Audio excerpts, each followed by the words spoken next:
Sag.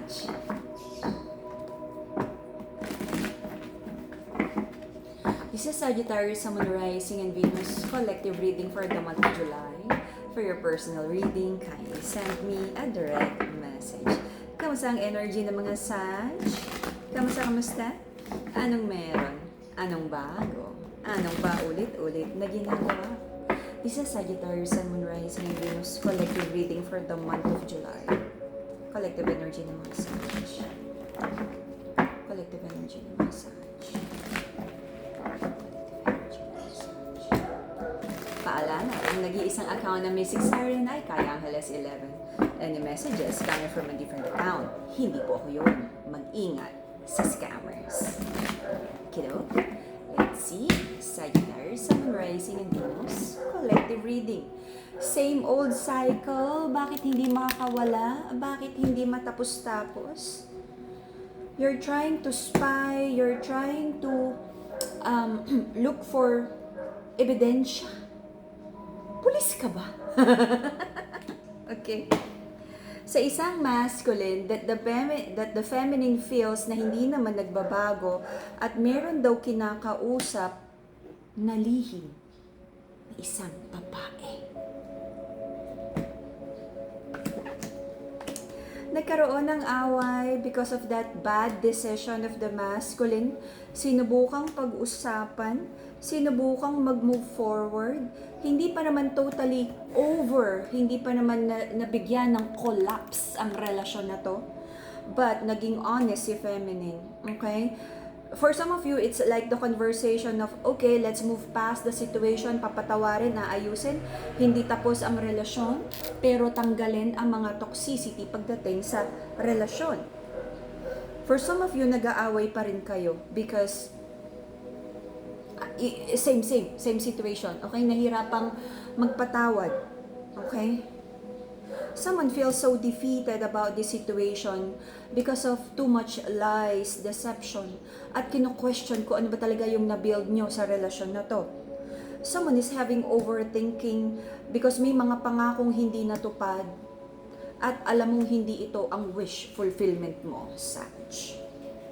Nagkainisan, you trigger each other, you're trying to one up, sinong masusunod, sino na yung dapat mag-a-apologize this time. But it feels like may feelings pa naman kayo sa isa't isa at sinusubukan nyo pa rin intindihin at patawarin ang bawat isa. Maraming inaayos tungkol sa financial stability, kaya lang nakakalungkot na parang hindi ba pwedeng tapusin na yung mga toxic behavior na yan para pareho kayong makapag-focus na lang sa kapirahan kabuhayan. Marami pa ring doubts sa relasyon na to at kinu-question kung naging totoo yung mga offer because mukhang hindi naman. Naging defensive kayo sa isa't isa, especially sa side ng masculine, na imbes na mag-apologize na lang at ayusin ang kanyang behavior, parang galit-galitan pa para hindi lang pag-usapan ang sitwasyon na to. Sag, nag-umpisa naman na okay, very stable, at sabi mo nga nung time na yun na okay naman, stable, sana walang magbago, sana patuloy din yung mga biyaya, no? But you know, yun talaga kailangan talagang mag-save for the rainy days kasi wala namang certain, wala naman talagang absolute, no? For most of you, nag-stay kayo sa relasyon because kasal kayo, nagsasama, or may anak. Or hindi pa naman totally na-cut off ang sitwasyon because of obligasyon. Maraming pinagpe-pray ang feminine sa connection na to kung talagang pinutol na ni masculine ang ugnayan sa third party, female na to. The official feminine is trying to heal. Gusto naman niya magstay. Gusto niya tong ayusin. Ang sinasabi lang ni official feminine, hindi niya kayang magstay sa relasyon na alam niyang na paglabas ng bahay ni masculine, may ibang kinikita.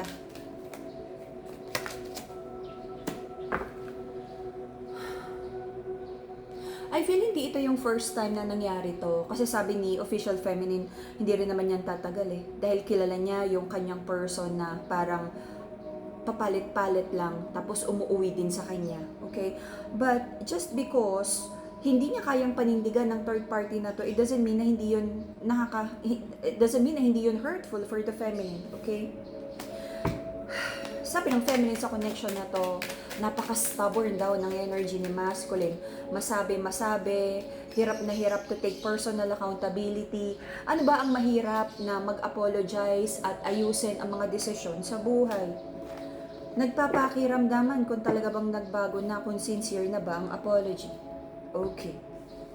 Feminine, just because ikaw yung nabitray, it doesn't mean na ikaw lang yung nasaktan. I know this would sound unfair, but this masculine is parang meron siyang emotional wounds, could be like trauma from childhood, na hindi rin niya maintindihan kung bakit siya ganito, kung bakit siya naliligaw ng landas, why he's doing, hindi niya alam.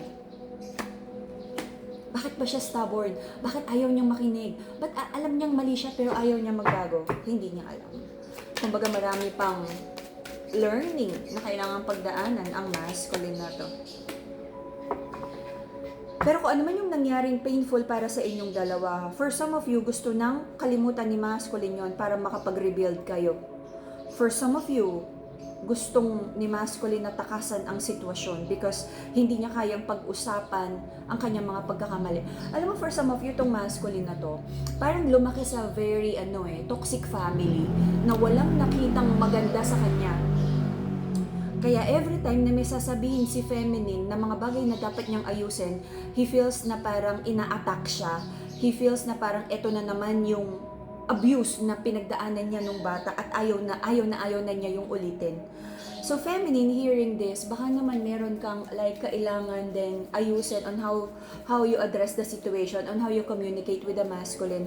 I'm not saying kasalanan mo kaya lang you try to find the balance kasi sobra siyang may trauma aso ko. door. Na-hurt siya, sobra siyang na-hurt kapag nagagalit ka. Sabi nga, di ba kapag may trauma yung tao, it's either to fight you or mag-freeze siya or like parang hindi gumana yung utak niya at hindi niya alam kung anong gagawin, hindi niya alam kung ano yung tama. May trauma to from the past. Most of the time, this is like verbally abused na bata. Kaya every time na nakakarinig siya ng mga negative comments or opinion tungkol sa kanya, tumatakbo siya, nagagalit siya, very defensive energy, okay? So, nasa sa inyong dalawa na to kung paano nyo to aayusin. But, I'm not saying na ikaw ang maging therapist niya because at some point may limitasyon yung kaya nating itulong sa tao. Most of us, kapag may mga ganitong mga trauma, kailangan talaga ng professional help, okay? Tsaka para hindi siya defensive.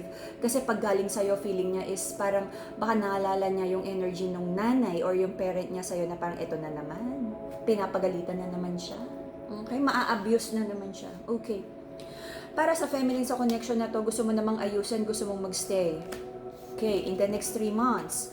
Until the end of October, kung ano man yung mga conflict, I feel someone would try to reach out, mag-apologize, mag-offer ng love, babalik, aayusin, susubukang ayusin ang relasyon na to. Pero kung maaayos agad, it's a not yet. May mga proseso ng healing, forgiving, finding the wisdom, doing better.